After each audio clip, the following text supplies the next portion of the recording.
As soon as they're admitted, we get an automatic trigger that comes through our system, Epic, for us to come see the patient. We assess them within 48 hours, come up, see how they're doing, how they've been eating, pretty much how their nutrition life has been prior to coming in. Go from that point on, do we need to start supplements? Do we need to do something at this point? Or most of them, they're doing okay, they're eating well. Then we just kind of follow them about every 2 days to check in, see how everything's going, because we want to be on top of something. If the appetite's going downhill and hasn't been doing very well, for a few days, we need to be on top of it. Well, it's very important because they've got to keep their strength up. They're here for a little while, and we don't want them to. Most of them have already lost weight. From the chemotherapy? Yes, previous or just prior to diagnosis, they've lost weight. They're losing muscle mass, and we want to keep them as strong as long as we can. And while they're in here, we want to keep them built up. I expect them to not eat well for a while, and that's expected. That's normal. That's okay. But I don't want it to go on for too long to where it's something that it turns into an issue where they go home with this problem. I want them to go home as good as they can be.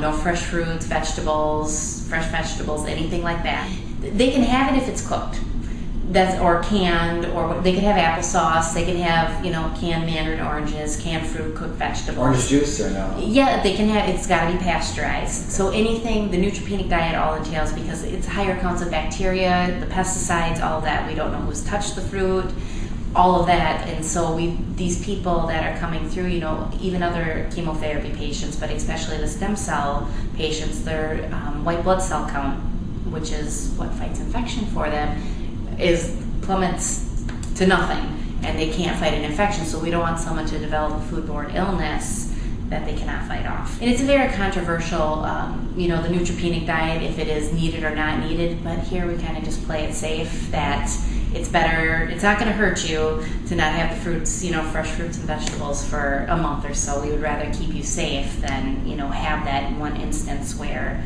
you did get, contract something from the food. My focus would be protein, making sure that you eat enough protein, enough calories in general. And at that time, sometimes I say, if you eat ice cream and hot dogs all day, I don't care. I get to be the good dietitian sometimes because I just want you to eat. That's my main point. It's a patient that they come in and they might be feeling great, and I just want them to be aware that when they do come in, even if you feel well, you're probably not. That's going to feel well eventually within a week or so, and that's okay, and that's normal, and that's expected, and we're all prepared for that, and I don't want them to worry. And that's a point I get across, that if I'm not worried about you, I don't want you to be worried. So just ride it out, and it will, it'll be okay in the end, and we'll get you back before we send you home. It's a whole spectrum of care. I mean, from the instant that they're admitted, all the ancillary departments and they're consulted. Like, I'm consulted immediately, and I'm up here, like I said, within 48 hours. I've seen them, I've assessed them, I've gone over their diet education, I've talked with them, any questions, concerns.